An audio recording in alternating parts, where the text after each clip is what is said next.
You're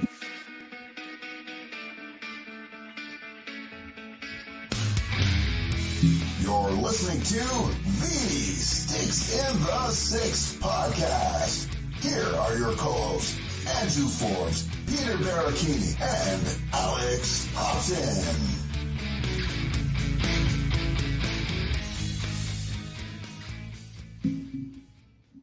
Well, hello, folks, and welcome to an afternoon segment of Sticks in the Six here, brought to you by the fine folks at the Indie Ale House, as well as the Hockey Podcast Network.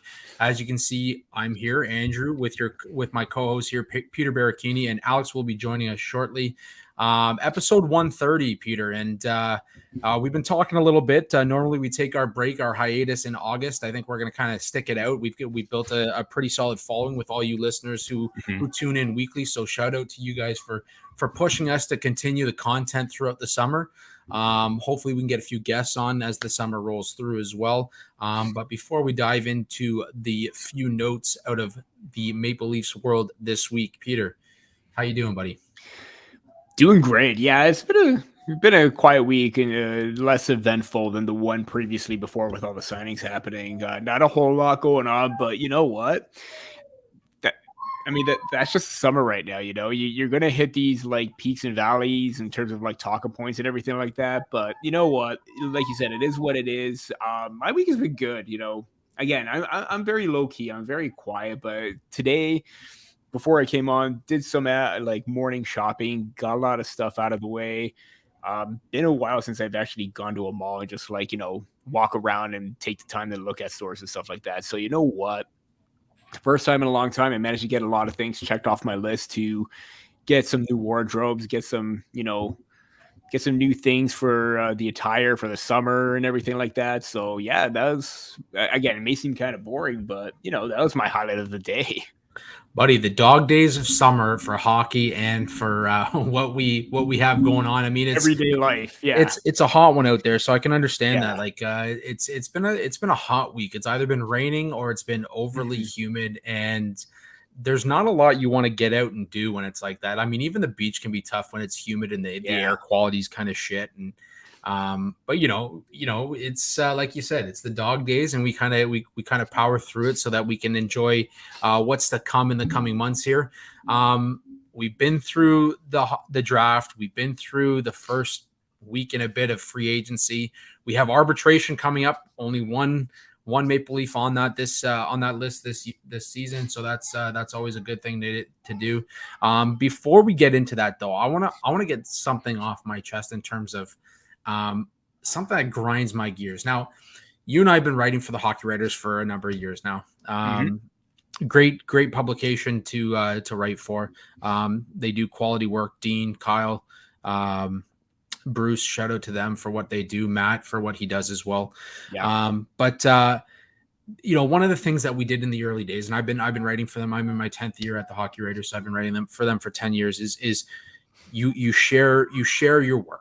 You share the work on your socials, whether it be Twitter, Facebook, Threads now, if you're into that. Blue Sky, if you have a code. Blue Sky, if you have a code. Like all these secret Illuminati groups that you're a part of now. But we're going there. We're going there. The one thing that aggravated me this week, and I've been part of this Maple Leafs fan group on Facebook for some time, and there's thousands and thousands of people on it, and I've been sharing my work to it for 10 years. And to create conversation, because to me, a fan group on any social platform is to create conversation. That's what Reddit's for. That's what, you know, it's to create that dialogue surrounding the team. Never have I had an issue. Okay.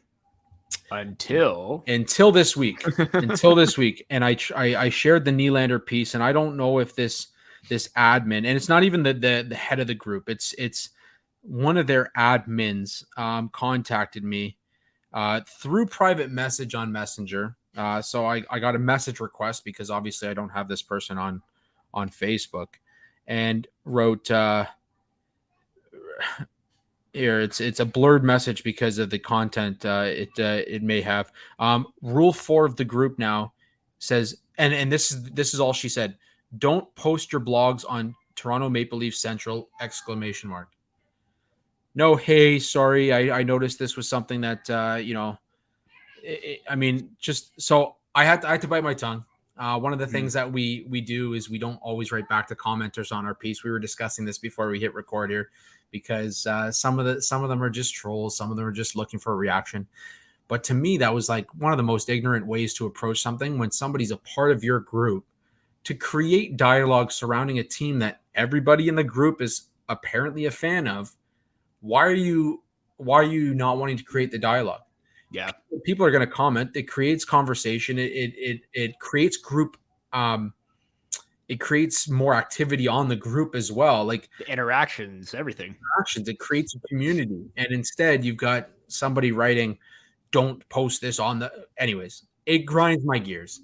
It would have been nice to just get a quick one. Hey, maybe you can check out Rule 4 of this group. I'm one of the admins. Blah blah blah blah. Anyways, I don't know. I just, to me, it was just one of those things that I got it, and I was like, man, I got to bite my tongue. So shout out to Mary Cecilia McPhee. Stay classy. Stay classy, Maple Leaf Central. Full name drop. The full name drop. Me on Facebook, unless you don't want to be called out on this pod. We've had people do that before, and I've called them out. So, yeah. You guys know. You know who you are. We definitely. We're not getting into that. But anyways, let's get into the conversation around the NHL this week. Actually, one more note before we get into that. I wanted to shout out women's hockey. Obviously, the creation of the new league, huge stepping stone in the right direction for women's hockey, and it's going to be great to see the steps forward they take, hopefully in the next couple of years. I see you smirking there. I'm assuming you're checking out my cat. My cat on the side just here. Made the guest appearance, just popped up out of nowhere, and I can't help but laugh at that. You know what? These fucking cats, every time we're podcasting, I swear to God, I think they're trying to make me look like an old decrepit cat guy. But anyways, yeah. So shout out to women's hockey for taking that right step in that direction, and hopefully it continues to progress that way. I know the money's starting to come over, and clearly not as high as it is in the NHL, but you're seeing some players earn more of a respectable wage when it comes to professional sports. So hopefully we can continue to see that progress as well. But the NHL, not a lot of news, as you mentioned off the top of the show, in terms of signings and trades and whatnot. But we did have one yesterday, as Alex DeBrincat was traded to the Detroit Red Wings and eventually signed a 7-year? It was a 5-year deal? 5-year deal. 4 or 5-year deal. For just over 7.3, I believe. I'm going to look that up, but 4-year deal. 4-year deal, AAV of 7.875. Oh, not even fucking close. Jesus. Yeah. Oh my God. Okay. Anyways, so 7.8, like, wow. Okay. Anyways, so Alex DeBrincat is staying in the Atlantic Division. Full value is $31.5 million. $31.5 million. Okay, over 4 years. Not bad. Not bad. Anyways, he's out of Ottawa. He's in Detroit. All of a sudden, the Red Wings are looking relatively good. I don't know about you, but I thought the return for Alex DeBrincat was minimal, especially because the conditional first round pick. I mean, obviously, I'm assuming the condition is top 10 protected. And with that assumption, I don't know. Detroit was a bubble team last year. They were getting close 3/4 of the way through the season and just kind of tailed off at the end. What were your thoughts on the trade and your thoughts on the subsequent deal that DeBrincat got with the Red Wings? I mean, it's a great pickup for Detroit. I mean, yeah, absolutely. This is a team that's like looking to take that next step. Now, the big thing is the defense going to hold up? Is the goaltending going to hold up? Because, we saw Ville Husso had his moments last season as well. Obviously, the forward group looks absolutely amazing. They replaced the absence of Tyler Bertuzzi. You get a little bit more of a dynamic player and shooter in DeBrincat.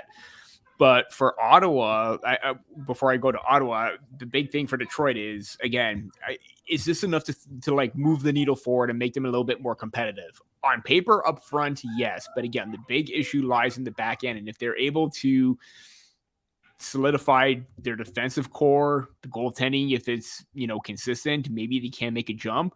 Derek Neumeyer had a great comment about the trade itself where he doesn't know, or he basically said Detroit is closer to finishing 7th in the Atlantic than they are to making the playoffs. So obviously we need to see what happens, but if this doesn't really make any headway for Detroit that's looking to make some massive jumps forward, then maybe you got to go back to the drawing board. But, he does provide a great offense. He provides a shot, and, being on that top line with Larkin, hometown boys kind of thing, I think that's great to see. For Ottawa, yeah, the return was very, very underwhelming. I mean, Dominic Kubalik, I don't think he's going to pop off at any point whatsoever with Ottawa. I think it's a bit of a downgrade, but then again, you're in a tough situation, right? He had 45 points, but then again, you're giving up a guy that's like capable of 60, 70 for a guy that's 45. And if the big thing is, a defenseman like Donovan Zabrango, who I absolutely love as a prospect, he's really not, if he's able to make the roster, great, but I think he still needs some more time to develop. And then the conditional first, like you said, top 10 can be hit or miss. And if it's not top 10 protected, they get it. And if they're inside the top 10 again, then, that pick is essentially gone. That's off the table. But yeah, it seems like more of a win for Detroit than it is for Ottawa at this point, because you don't have a lot of, and again, Ottawa is in the same boat as Detroit right now. If you're trying to like get further up in the Eastern Conference, and I know we're going to talk about that later, it really doesn't help much because you lost a premier goal scorer in DeBrincat. And we saw like, the kind of chemistry that I believe he was with, Tkachuk last season, or he played in the top 6 relatively consistently. If he was able to have that kind of production and replicate that with Detroit, great. But you're not going to get that from Kubalik, who's, at best 40, 50 points. And that seems like a bit of a downgrade if he's the main piece or asset that you're getting in return. Yeah, I think what struck me as odd is, I mean, you had all these people out of the Ottawa fan base last season prior to the year talking about how Ottawa's better than Toronto, and the Senators are going to be in the playoffs, and Toronto is going to miss out on the first round once again. And all of a sudden, the question is, now Ottawa's traded away one of their biggest assets from last season, and not only traded him away, but kept him within the division, ultimately making the Detroit Red Wings much better. And Detroit, like I said to you, was on the verge last season of taking that next step towards the playoffs. I'm not saying they're a playoff team this season. We'll get into the Atlantic Division a little bit later, but I just think like now you've put a huge and you've affected your future ultimately over the next 4 years, because DeBrincat's going to be staying within the division. Now, in saying that, I mean, you look back at some of the numbers for DeBrincat over the last few years, and he's a 40-goal scorer, but he's a guy that's also shown some inconsistencies in his game over that time as well. So that's why, when you look at the contract is understandable. Once you're a guy that's hit 40 goals, I think, anything north of $7 million in today's NHL is something that you can expect. But he's a guy that, like, they're going to have to push him to maintain that pace, because he's a guy that can go quiet very, very quickly. And I think we saw that in Ottawa last season, where he did have moments where, you almost forgot that DeBrincat was an Ottawa Senator. And I think, that can happen very quickly in Detroit as well. So, and that was the thing with Ottawa too, kind of like Detroit, hit or miss at times. They would go on hot streaks, but then when they're on cold streaks, everyone got affected by that. Yeah, no, absolutely. And Alex, welcome, my friend. How are you doing this week, buddy? I'm doing good. I went through the whole trouble of getting my setup all put together, and I couldn't for the life of me figure out why my Wi-Fi wasn't working. And then I remembered we switched modems last week, so I made a lot of progress, only to get humbled at the last second. But I'm here right now, so Yeah, it's been a good week. I've been very fixated on this Puck Doku game. I don't know if you guys have been playing. I've been watching you. I jumped on it because of you, and the first 2 days went 9 for 9, and then today, I think I shit the bed today. I missed like 4 shots. How you missed the bed? The Leafs were a column today. I know. I had that whole column, and then I was like, I had the 40 goals. Then I was looking at was it the Ottawa column? Yeah. And I was like, man, I don't know any Senators. Oh man, do I hate them that much? Oh geez. Okay, yeah, Peter. We'll talk after the show. But you got yeah. Okay, man, it is ridiculously fun. I'll have to get on that. It tests your knowledge, boys. It tests your knowledge big time. I'll tell you right now, as a guy who prides himself on being very like in the know when it comes to guys and just random guys in the league and just naming random players, this game humbled me quite a bit in the first couple days. But I pulled out Jack Skilly the other day. Okay, Jack Skilly, and then that's a game. It might have been today even with Ottawa. Was he Colorado and Ottawa? Was that one of the options? Colorado and Ottawa. No, wait. Sorry, I got it right in front of me. Yes, it was. Colorado and Ottawa was one of the options. So yeah, it might have been today. So I pulled that one out of the hat, and then I'm looking at the rest, and I'm like I think I even threw Carol Rakunik down at one point. I'm just like, oh my god, man, names that are coming out of nowhere. Man, I'll tell you, I was the name that I was most proud of today was for the Leafs and Capitals column. I joined this. Pod. It totally threw the pod off the rails. My bad. No. Yeah, Leafs and Capitals. Guess who I picked for that? I was in the 1% that picked this. Brooks guy. Nope. Oh, okay. It's even better than Brooks like. Connor Brown. Nope. I did Brown for Ottawa, Washington. That was one of them. Yeah. Eric Gustafson. Nope. Good one though. Ilya Samsonov. Nope. I have no idea. I went David Steckel. I was about to say that. I'm like, wait, there has to be another centerman. I'm like, oh my God. David Steckel was a Leaf. Wow. Yeah. We're having so much fun right now. Yeah, boys, I'm telling you, this is. Were you guys ever on the Wordle hype I still am. Hurdle. I have a family chat going with my in-laws where we all do Wordle. We try to do it every day. So when they miss, I take it as a challenge to get it done, and I did that today. Attaboy. Yeah, I haven't I haven't really played Wordle to the extent that I did when it came out, because when it came out, it was like the way Puck Doku is now, where everybody is just sharing their scores and talking about it. But so I haven't been playing it like as seriously as I was back then. But the thing is my grandma discovered it about a year after it became popular. So she sends me her score every day, and I'm not going to be the world's worst grandson and not yeah. So obviously I'm going to play with her. But dude, I'm telling you, this Puck Doku game is like, I actually look forward to going to bed the night before, just because I'm like, ooh, I can't wait to see what obscure NHL players I can come up with tomorrow. David Steckel, man. Another one I was really proud of from a couple weeks ago. You had to get a Hab and a Bruin, and I went Jared Tenorti. That's a good one too. Michael Ryder. Yeah, Michael Ryder would have been a good one. For the Flames and Flyers, I went Tyler Pitlick, which I think is my best one to date. That's a good one too. Man, yeah, sorry. Well, I had to get that off my chest because I was having a lot of fun. Yeah, we were. Yeah, when you jumped on here, we were just talking DeBrincat. Talking Senators and DeBrincat, because the first thing that I heard was I don't think Ottawa is gonna. No, sorry. The first thing that I heard was you mocking Senators fans saying, "Oh, we think we're gonna be better than the Leafs."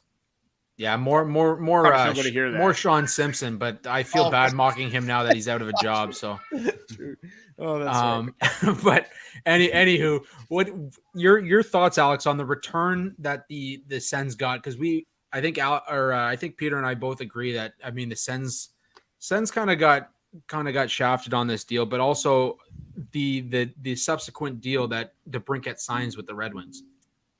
Yeah, I mean, I think. I don't think specifically the return for him is the part that makes me think it's a bad deal. I think, like you guys, I'm sure you touched on already, it's the fact that they traded the 7th overall pick the year before to get DeBrincat, and there was this whole idea that you're giving up the hefty price for him because you're going to be able to get him to an extension, and then they can't get him to an extension, and they end up having to trade him in division, and then they get less of a return. I know it was a 1-for-1 trade last year.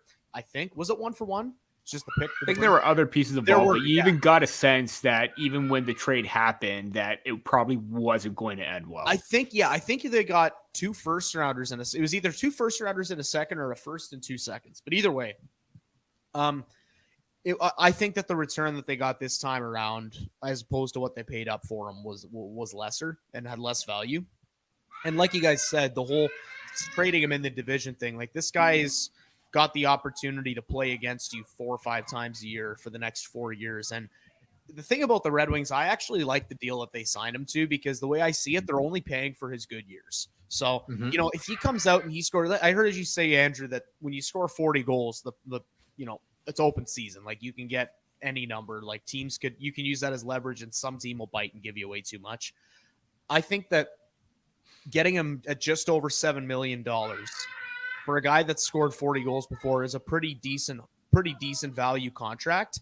And you don't even have to worry about accidentally overpaying him right now and then having to pay him that same price in his early 30s, because like you said, the price is only for the next 4 years. So you're paying for his best years. I think the contract itself is pretty good, but in terms of the trade, I'm not sure I'd be happy with it if I'm a Sens fan. Well, the nice part too, I will say though, just to preface, no disrespect to the players going back to the Senators. They're both Kitchener Rangers. So yeah. Dominic Kubalik and Donovan Sabrango, both Rangers legends. So I got respect for both of them. The thing too is, like, I mean, you can reevaluate in 4 years and decide if you're Detroit, if DeBrincat is worth keeping at whatever, cap hit you're going to have to give him at that point. And obviously the cap's going to rise in the coming years. But just to note that Blackhawks trade, it was a 2022 first rounder, which was 7th overall, Kevin Korchinski, the 2022 second round pick, number 39 overall, Paul Ludwinski, and something with the Inskis here. And then a 2024 third round pick as well. So we've got another pick coming as part of that deal next year. So you like that Inski part. I love it. It's just like, man, I'm creating like a little poem here. Little haiku. These afternoon pods, boys. They're so fun. I guess the next question coming off this whole DeBrincat trade, though, is how does it influence the Leafs and the William Nylander talk? Because age-old question. It always comes back to Toronto, boys. And it seems like it comes back. Go to Maple Leafs aggregator for a second. You'll see that basically every second headline is Nylander demands. What is he asking for? How are we going to sign him? Are we going to sign him? Maybe we'll trade him. And then the old Tree Living's not afraid to trade him. But my question is, and the reason I ask it is because there is conversation out there regarding, the comparison between the two players. I know Banksy on Twitter at Banks_Leaf. The last 3 years, William Nylander, 214 games played, 91 goals, 209 points. Alex DeBrincat, 216 games played, 100 goals, 200 points. So 9 points shy, but he has 9 more goals. So, I mean, we mentioned the 40 goal thing. Obviously, now Nylander is part of that conversation. At the same time, the success isn't there when it comes to the Leafs as a whole. And I think that's the thing that's holding a lot of people back on wanting to give this guy $10 million. Now, this is the same conversation that we had when his last contract was signed prior to the 2018-19 season. He held out. We can have the conversation about Michael Nylander being a guy that held out multiple times over his career, because I know that's a conversation that's been had as well. Or we can talk about Nylander's agent, who, if you go through a list of his clients, there was a tweet out there a while back, and I didn't take note of it, but there's, I think, 6 or 7 of his clients that have either held out or asked for a trade or signed more as a UFA than they would have with their current squad. So, I mean, there's a lot of talking points here, but Alex, your thoughts on Nylander, and how does this DeBrincat deal affect the Nylander conversation? Oh, I am not looking forward to the next couple months talking up contracts, boys. I got to tell you, this is my least favorite tradition with Leafs. Anyways, I don't know. It's kind of hard to say, because I think Nylander has shown more in his time in the league than DeBrincat has, and that's no disrespect to DeBrincat, because he's, not everybody, you can make the argument, oh, he played with Kane, he played with Taves, etc. But not everybody can slide in with those guys and immediately produce. We saw it with Nick Ritchie a couple years ago with Matthews and Marner. It doesn't work for everybody. So he is a great player, and I think he is going to make that Detroit forward group look a little more serious. But I don't think that the Nylander contract is really going to. I don't think it's going to really. I don't think the two things are going to coincide with each other because I think they're different players. And as much as I would love people to take those contracts and use them as comparables and say, hey, DeBrincat signed for just over $7 million. When are you bumping your number down below 9? I just don't think Willie and Louis Gross are going to be budged by that. Forbes, you mentioned the tweet, and I think I know the exact tweet you're talking about. I unfortunately can't remember where it came from either, but I know that there was a lengthy list of Louis Gross clients that walked away or held out with their contract situations. And I just don't see how, out of all the things that have happened, out of all the comparisons that have made and things like that, I just don't see how the DeBrincat thing stacks up to that and how that's going to make a difference. I think that it's ultimately going to come down to who budgets first between the two parties, if any of them do. And from there, I mean, I don't see Treliving being the one budging. So I don't want to speculate on a trade yet, but we'll have to see what happens. Peter, I think, one of the biggest question marks too is everything that was said by Nylander after the season was, I want to be in Toronto. I want to be a Maple Leaf. I want to play for this team for a long time. And now the conversation obviously comes up and there's people that believe that he took a pay cut with his last contract that he signed. And, I'll be the first one to admit that at the time I thought he was overpaid at 6.9 and he's obviously been one of the more consistent players for the Leafs over the last, 3-4 seasons, and has ultimately gotten better over the last 3-4 seasons as well. Obviously, we look at the 40-goal season that he just had. So I want to get your thoughts on, like, when a player says something like that after the season ends, and obviously everyone buys in because they want to believe that Nylander is this team guy. Now you have, Matthew saying that, he's willing to take a cut to win. Nylander's asking for $10 million, which at this point in time, we don't know if that's essentially affordable for the Maple Leafs next season. What are your thoughts on Nylander, and is he a $10 million guy, or are we talking about maybe a guy that should be looking at more of the $8.5 to $9 million range? I mean, he sees himself as a $10 million guy. Would I see him as that? No, I think that 8.5, 9.5 is relatively a little bit more reasonable. When you're looking at like 10 million guys, you're looking at guys that have won hardware, that are in contention for awards, that are like, I mean, I was going to say playoff performers, but he is a playoff performer, but he hasn't gotten the accolades or the nominations that you would get from a Matthews, a Marner. Hell, even Matthew Tkachuk, like that $9.5 million kind of looks like a steal for the Florida Panthers right now, because considering the season and playoffs that he had, he looks like, $11-12 million guy. But at the same time, given where the Maple Leafs are right now, it is outside their wheelhouse. And maybe, when Pierre-Luc Dubois signed his contract, I think he's like, 8.5? I think that was Nylander's camp basically say, if they're approaching the negotiation table where you're saying, well, if Pierre-Luc Dubois, like a guy who's a second line center, guy who hasn't even cracked or barely cracked 60 points a season, it's worth 8.5. I'm definitely worth more than that. Now you have this deal where, Forbes, you mentioned the stats between him and DeBrincat are very similar and comparable. Maybe now this is and I kind of agree with Alex. I highly doubt that, the Maple Leafs or Nylander is going to budge as a result of these numbers, but that seems like an even more fair comparable where, he's not worth, the 7 figures, but maybe that 8.5 to 9.5 range, he's definitely deserving of that. Or even if you just go maybe just a shade under 9.8.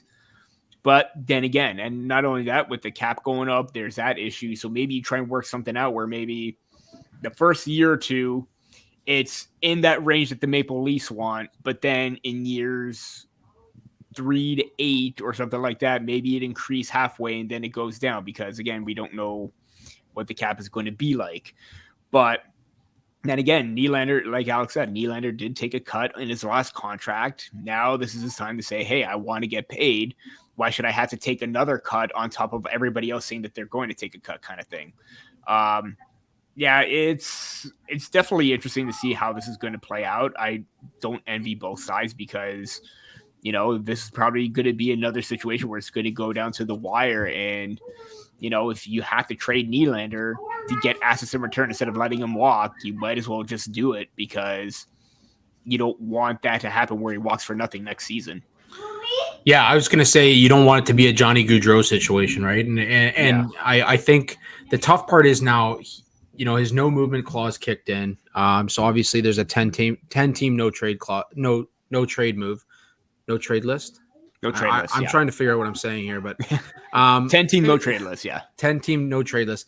The other thing worth noting is that in the NHL in 2024, there's going to be a total of 13 players with double-digit contracts. So a cap hit of over 10 million. There's 13 players. The Leafs have 3 of them.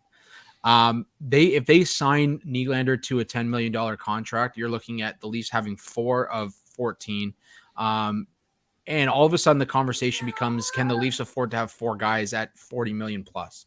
And that's a tough conversation to have when you're trying to impress a fan base and have a winning pedigree when it comes to playoff time. And, you kind of mentioned it, you touched on a little bit, Peter, and said that, Nylander is a guy that has over the last couple of seasons been their playoff performer. He's been probably their most consistent playoff performer, to be honest. And, as much as we talk about the lack of physical play when it comes to Nylander, his 200-foot game is probably one of the more underrated 200-foot games in the NHL at this point in terms of what he can do with his takeaways, what he does in the neutral zone. We don't see him in all situations. We don't see him shorthanded most of the time, but he's a guy that maybe could be, if you're paying a guy $10 million, you want him to be on the ice as much as possible. You want him to be able to play it, on the penalty kill. You want him to be, I think there's a lot of things that you want from Nylander to make him a $10 million guy. And Tree Living just doesn't see him as that, which is why I wrote that piece about Tree Living's not afraid to make that move. And if you look at him historically as a GM, he has moved big names. And you talk about Tkachuk, you talk about, the Monahan move. He was forced into the Tkachuk deal. So, you can't really include that. At the same time, some of the names that he's brought in, some of the names he's been forced to move, he's not afraid to go out there and find his worth in that deal and make a deal that benefits the team. And I think that's the biggest note to take away from this. If he feels that it's going to come down to, like, if this is going to be a messy contract situation, and maybe you get him signed for 4 years at, let's say 9.8, but the team's not extremely happy with the negotiations. Nylander's not extremely happy with the negotiations. All of a sudden you have a disgruntled player in the room. That's not the culture you want to have in the room either. No. So then you have to have the conversation of trading him anyways, because you don't want to have that mentality inside the dressing room. So I think that's where I was going with that piece when I wrote it as well, is just like, where is this going to end up? Because if it's a dicey negotiation, it's not going to be pretty even for the length of the contract. And I think that's the conversation that needs to be had. But at the end of the day, if I don't know, is DeBrincat comparable to Nylander? Alex says no. Peter, I mean, what's your take on that? Is that a conversation that they need to have in-house and say, like, this is the deal that he got? We're standing firm at like 8.5 or 9.3 or what have you? Yeah, I mean, I think, even Alex said, like, he touched on it, that they're 2 different players in regards where, although aside from the fact that, they could both score, they could both produce, they could both, distribute the puck extremely well. They're both quick in transition. Like, you do see similarities to their game, albeit, the height and weight factor being the big one or a big difference between the two. I mean, they're both consistent offensive producers. That is the main thing. And, DeBrincat hasn't quite had the success as of late because of the fact that he was on, a declining Chicago Blackhawks team. But, still putting up 78 points on a bad Chicago Blackhawks team is very impressive. 41 goals, twice with the Hawks as well, 2018-19, and then again in 21-22. Last season, still productive with the Sens. So, the fact that you have a back-to-back 40-goal guy in Nylander, or not back-to-back, but a 40-goal guy 2 times in DeBrincat, a 140-goal guy in Nylander, I mean, kind of give the edge to DeBrincat there. And he's taken much less. But then again, you also have to look at the tax situation as well, Canada and everything like that. So, yeah, it's definitely universal throughout the league is what they need. Universal. Yeah. You live in a no tax state. They need to find a way to make it even so that players do want to come north of the border, play in places like Toronto, Ottawa, Winnipeg. Winnipeg, you should get a bonus for having to live through the shitty snow season. But, anyways, I think it's a conversation that we're going to have throughout the offseason. Alex, as you mentioned in our conversation on our Slack channel there, that we won't have you for most of August, so you won't have to sit here and listen to us ramble on about the contract situations in Toronto. I hope for your sake that the contract is signed next week, so you don't have to listen to yourself. Oh yeah, that's the thing here. I guarantee in August we're still going to be talking about this. We're going to be calling you in Europe to say, "Hey, Alex, what's your take on the Nylander situation now that he's declared that he's holding out for the next 3 months?" Oh my God, boys, I'm gonna be scrambling around and like just completely half in the bag in some bar in Barcelona. Like, oh my God, Nylander signed for 9.5. What a steal! What a steal! 6 pod reaction. Everyone's got like Ronaldo jerseys on around you, like you're just trying to. Alex is there with a new Nylander jersey. Yeah, or you go to a sports store and get Nylander crested in Barcelona. That's right. I didn't have to really watch the amount of space that I have for stuff that I pack. I would definitely bring a Leafs jersey. Man, I did it for Banff, but I know you're in a different story because you're going to be there for a few weeks there, and you're going to be bouncing around. So it's also going to be super hot. It's going to be the middle to end of August. So. Oh man, it's gonna be a hell of a time for you. But yeah, guys, let's jump over to the Roni Hirvonen hit in development camp. Peter, it's definitely a polarizing hit. I know on Leafs socials we've seen both sides of it. People saying, obviously this is a guy battling for a roster spot in Nolan Dillingham as a development camp invite. But there's some that agree that, hey, this there's no place for this when you're playing against potential teammates. Peter, where do you sit on this fence? Everybody could say how clean it was. Like, obviously, you look at the size differential between the two. Dillingham being at the height that he is, Hirvonen being a smaller player. I totally get that. And there was no hit to the head kind of thing. Like even Dr. Haley Wickenheiser said it was a clean hit. She has said that. It's unfortunate, but at the same time, all this is a development camp. You're not really looking for, you're kind of looking for a contract, but who gets signed out of a development camp after a 2-3 day thing? Hardly anybody does. And in this instance where you want to make a name for yourself, you want to stand out, but in the instance where you take down one of the top prospects in the system, that to me seems like you're kind of crossing the line right there. Oh, wait, who is Roni Hirvonen, right? Don't call him a top prospect. Don't call him a top prospect. Oh, yeah, don't want to ruffle some feathers there. Jesus. But shout out James Tanner and his Reservoir Dogs alias that he comments. You know on what? things. I'm still calling him a top prospect. If you're in the top 10, you're a top prospect. So the fact that you have that mentality going in, I highly doubt that he wanted to like go and attack him or like make that kind of instance. But you know what? There is a point where you got to take a step back. It is a development camp. This isn't training camp.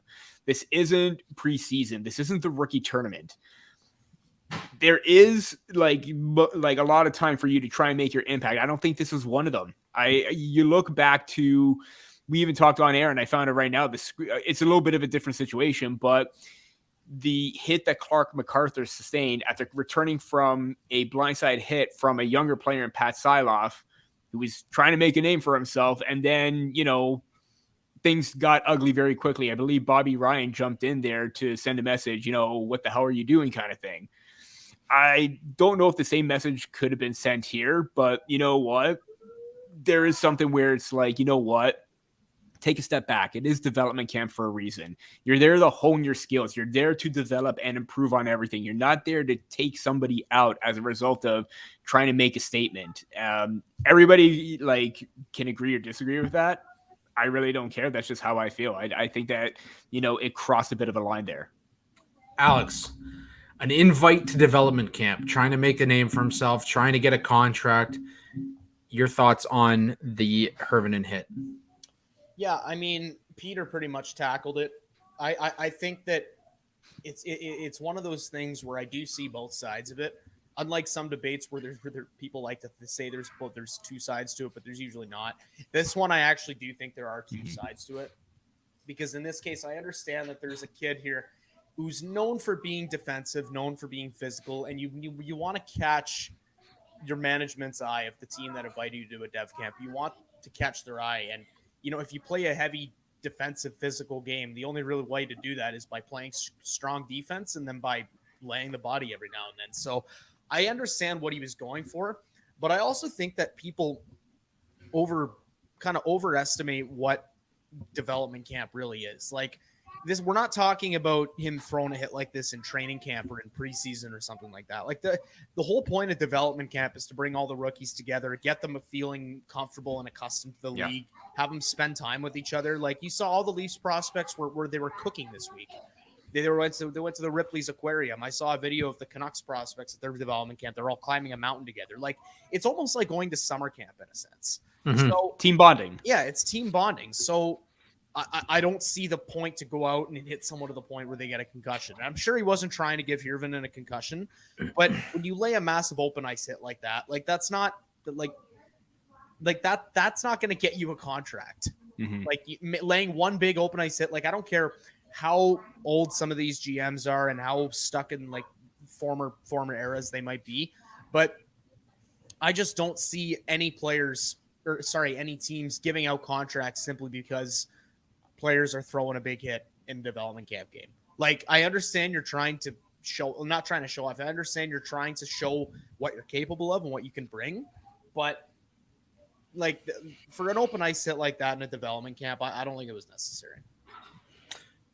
We're all going to eat our words when Treliving goes and signs Dillingham to a Marlies contract after this. But no, I agree with you guys. I think there is a common misconception about, you know, what development camp is. As you mentioned, Alex, it's, you know, you are there to get recognized and noticed, but at the same time, you're not there to try and smash somebody's head in.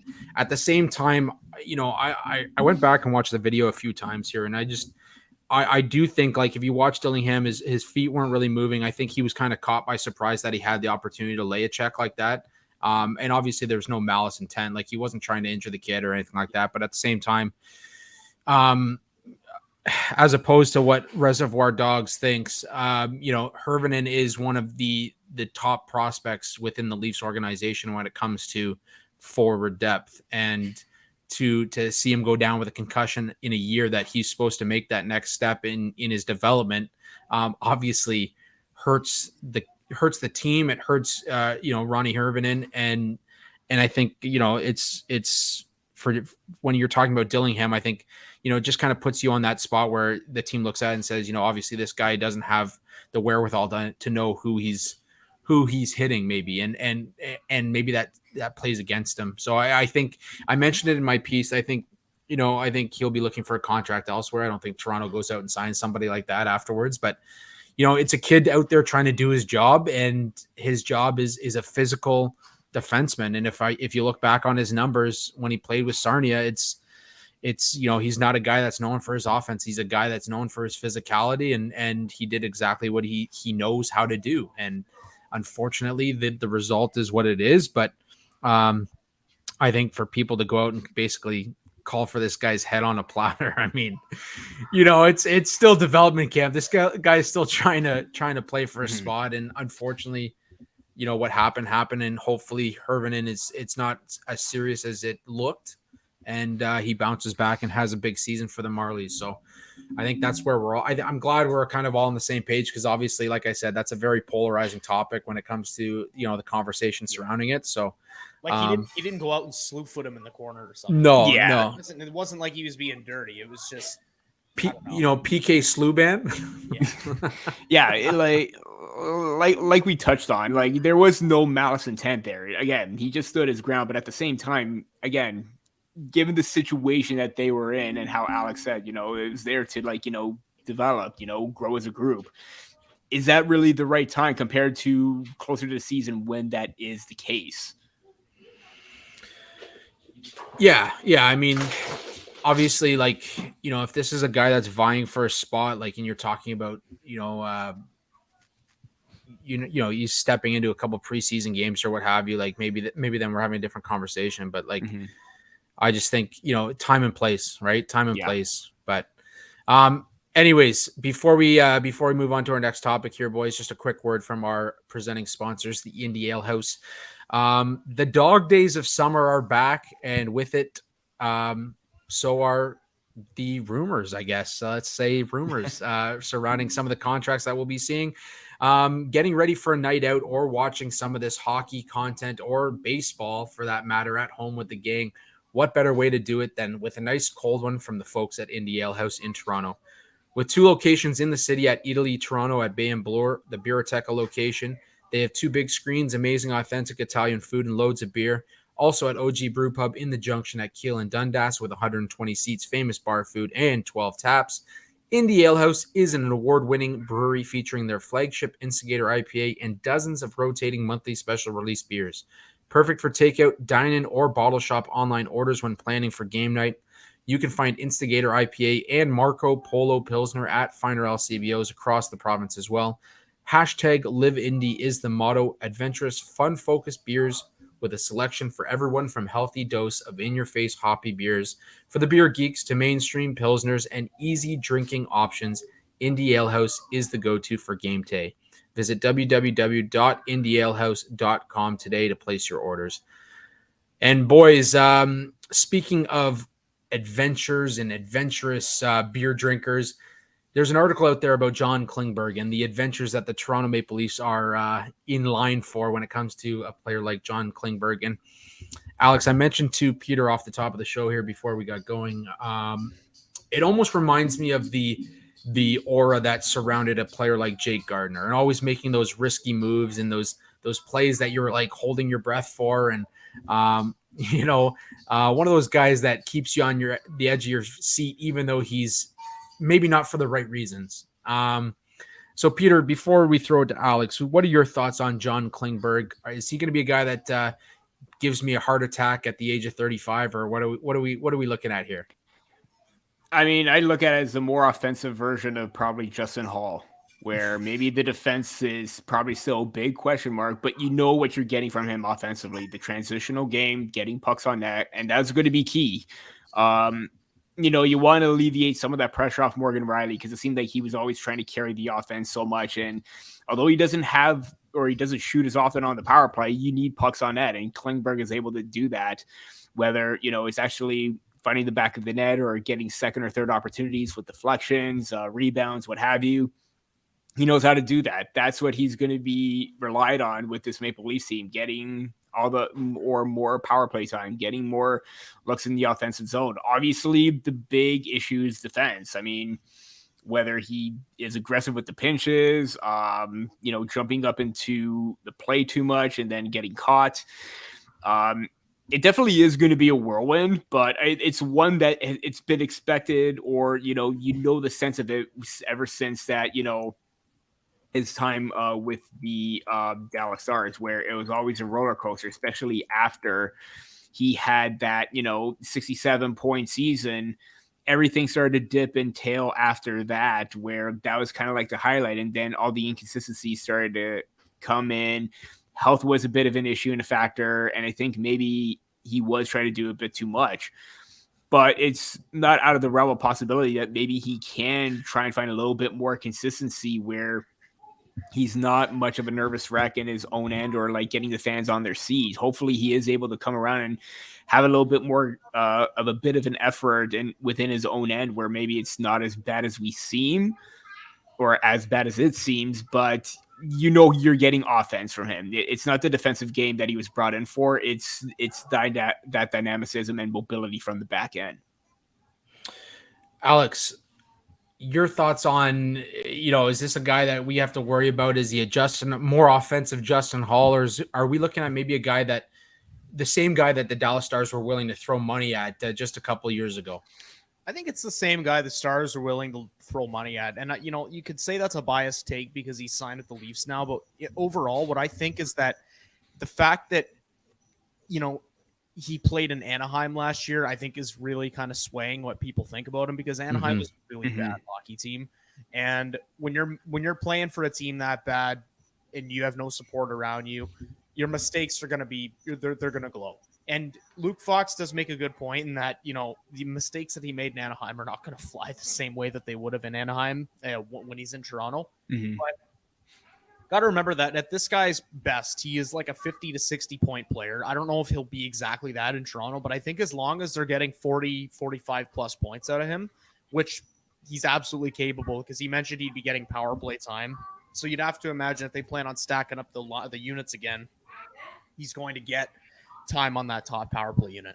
And he's got a better shot than Morgan Riley. He's generally, I think, just a better power play quarterback. So it'll be interesting to see how he does. And I do think that there are going to be some concerns to be had about his defensive game, but if you stick him with someone defensively responsible like a Jake McCabe, I really don't think that it's going to be that much of an issue. I think he'll obviously have some giveaways here and there, and he'll have some moments that'll make us bang our heads. And I'm not going to deny that he can be a frustrating player, but at the same time, I think that the lack of offense they had from the back end last year, considering Mark Giordano was the second highest scoring, if you're not counting Eric Gustafson anyways, but if you're not counting him, Mark Giordano was the second highest scoring defenseman after Morgan Riley, who himself didn't have a good year offensively. So I think they really need some increased offense from the back end, and Klingberg's going to help with that.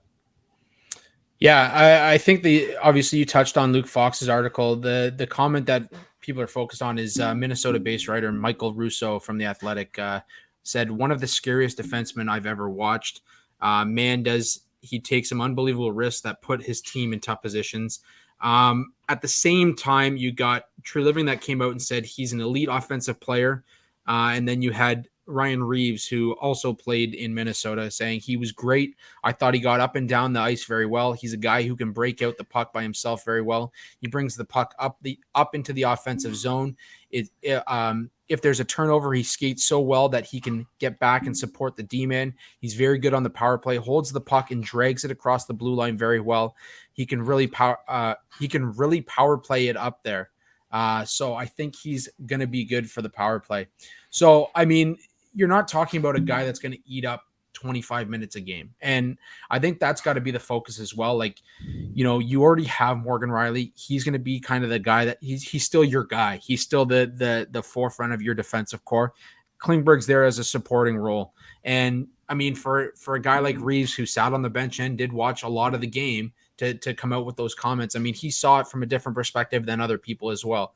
So for him to have those comments, I mean, obviously he's standing up for a teammate as well. But at the same time, I think, you can have, as you mentioned, Alex, you can have him paired up with a guy like, a Jake McCabe, and maybe that solidifies his game a little bit better because McCabe's going to be back there, or even a TJ Brody, because Brody's going to be that defensive stalwart that he has been in his time in Toronto as well. So I think there's a lot of possibilities here. And hell, I'm signing up for this adventure. I'm excited for the adventure. So we'll see how it goes. I'll probably be cursing him within 2 weeks of the start of the season, but for now, I'm all for an adventure with John Klingberg.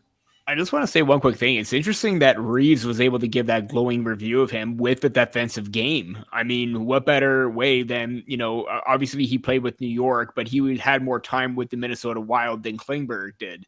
And if he's saying that, he's showing that work ethic and mentality to get back and hustle and at least make the attempt to counteract those mistakes, I think that's good clarity of where we stand on with Klingberg, because at least he's You know he's not going to be flat-footed. You know he's going to have the speed to get back and help out. I think this could be very huge. If what I mean, obviously, reasons given that it has to be, it should be true. Otherwise, he wouldn't just be saying that. Yeah, no, and that's what I loved about it too. Is like, I mean, you got a guy who I think Revo is going to be great for this team. I think Revo is going to be great in Toronto. I think the way he sees the game, it's like a catcher in baseball, man. Like if you have a guy that maybe doesn't play the minutes that a top line guy does, he sees the game from a different perspective. Those are the guys that make the best coaches in the end because they've had a chance to watch the game from the outside as well. So to get that scouting report, I think it's different from a guy like Michael Russo who might be up in the room, and that's not discrediting Michael Russo. I mean, he's a great scribe as well, but a guy playing the game, being in the room, knowing what the guys are looking for to come out and say what he did about Klingberg, I think, it takes a little bit away from this whole idea that he's just a risky, I don't know, risky defensive player that, doesn't really have reward. Yeah, exactly. So, last note, guys, before we shut it down for the week, Ilya Samsonov just came out. His arbitration day is July 21st. He's the only guy that's filing for arbitration on the second day of arbitration meetings. What are we going to be seeing from Ilya Samsonov? Are we talking about an affordable deal for the least long term? Are we talking about a guy that maybe, we're looking at 2-3 years at a higher AAV? Peter, what do you got? What was the Maple Leafs offer? $2.1 million, if I recall. Yeah. I mean, considering that his, qualifying offer, where I believe was still 1.8, kind of seems like a bit of an undersell, but at the same time, Samsonov, this was a year where Samsonov wanted to prove himself, and I think he really did. Obviously, I think if you want to go like Max, to me, like before when he was playing well, but then the injuries kicked in, I thought he was playing for a contract around 4.5 because he was playing lights out. But that's a bit of a cause for concern for the Maple Leafs. I think maybe you could try and lower that. I think maybe you could have gone higher, maybe in the 2.5 to 2.8 range, where maybe you do another, short-term deal where it's 2 to 3 years at that rate. I think it would have been fine, but I think maybe if Samsonov is looking for a bit of an increase, he definitely deserves it because he showed that on that prove me year deal, he definitely proved himself. Alex, I think it's gonna depend on if they can move the Murray contract and Matt Murray. But what are you thinking that we see for Ilya Samsonov when this arbitration is done? I wouldn't be surprised to see it come in sort of in the low threes. I think that's probably a good place to end up because his initial contract that he could have gotten with the Capitals, I believe was it 3.5? And that's I think it was 3.5, yeah. Something like that. And the Caps didn't want to pay that contract because he hadn't proven that the body of work over his career. I think by this point, or this season at least, he's proven that he can play at the level of at least a $3 million goalie. Now, I do understand this is something you have to be careful about, so you would want to keep it short term, but I think based on his performance last year, Samsonov's definitely earned another shot in Toronto. Yeah, I'm going to say it's going to probably be in the 2.8 to 3.2 range. Gives you a little bit of a window there for what I'm expecting. I mean, the kid's still 26 years old, so a lot of hockey ahead of him. If you look at his numbers at this point, through 131 regular season games, he's 79, 32, and 13 with a 265 and 908 with 10 shutouts as well. So, I mean, his numbers are there. And I mean, you're talking about a Leafs team that I think their defensive effort over the last few seasons has been undervalued, especially last season. I think they're a stronger team defensively than they're given credit for, at least in the regular season. You can talk about how different that is come playoff time, but I think everybody's exhausted. You had a 40-something-year-old Giordano playing the minutes he was playing in the playoffs. So that's a conversation that, obviously can be twisted a little bit, but I think playing for this team, he's really developed, the numbers that deserve maybe that 2.8 to $3.2 million range. Again, with goaltenders, you have to be so careful because we see Aiden Hill went out and won a Stanley Cup this season for the Las Vegas Golden Knights, and helped obviously with Laurent Brosseau as well. But I think they're kind of the running backs of the NHL, right? Like there's so many options out there, and all you need is a goalie to have an incredible season, and all of a sudden you're talking about a guy that's making more than maybe he should. And I'm not referencing Aiden Hill, but he obviously signed a contract this offseason as well.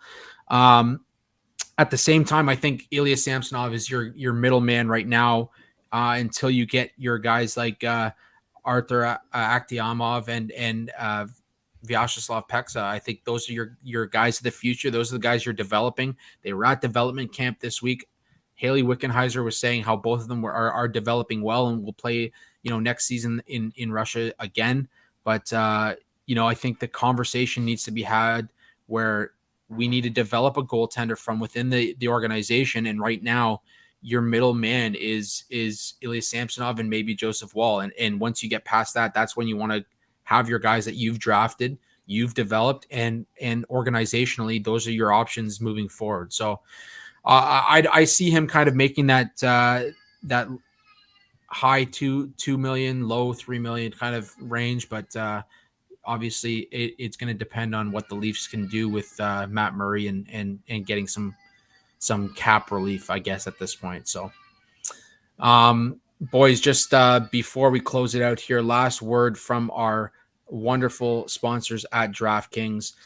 New customers, download the DraftKings Sportsbook app and use code THPN. Bet just $5 to score $150 in bonus bets instantly. That's code THPN only at DraftKings Sportsbook. Gambling problem? Call 1-800-GAMBLER. In Massachusetts, call 800-327-5050 or visit gamblinghelplinema.org. In New York, call 877-8-HOPE-NY or text HOPE-NY 467-369. In Kansas, call 1-800-522-4700. On behalf of Boots Hill Casino and Resort. In West Virginia, gambling problem? Call 1-800-GAMBLER or visit www.1800gambler.net. All games regulated by the West Virginia Lottery. Please play responsibly.